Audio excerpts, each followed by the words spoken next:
আসসালামু আলাইকুম রহমতুল্লাহ। শুরু করছি মহান প্রভুর নামে। দেশ গড়ার দায়িত্ব যেন নিজেদের কাঁধেই তুলে নিয়েছে সাধারণ শিক্ষার্থীরা। আর তারই ধারাবাহিকতায় মহেশপুর থানার কিছু সাধারণ শিক্ষার্থী ট্রাফিকের দায়িত্ব পালন করে যাচ্ছে। থানা শহরে ট্রাফিক পুলিশ না থাকায় সাধারণ এই শিক্ষার্থীগুলো সকাল থেকে সন্ধ্যা পর্যন্ত নিরসল ট্রাফিকের কাজ করে যাচ্ছে।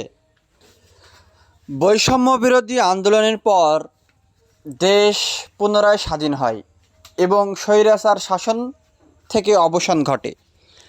বিধ্বস্ত এই দেশটাকে পূর্ণ সংস্করণের দায়িত্ব গ্রহণ করেছে বাংলাদেশের ছাত্র সমাজ, এবং এই ছাত্র সমাজের মূল টার্গেট হচ্ছে রাষ্ট্রে সুশাসন প্রতিষ্ঠা করা এবং রাষ্ট্রের প্রতিটা সেক্টরেই কোনো বৈষম্য থাকবে না, সকলেই সমান অধিকার ভোগ করবে।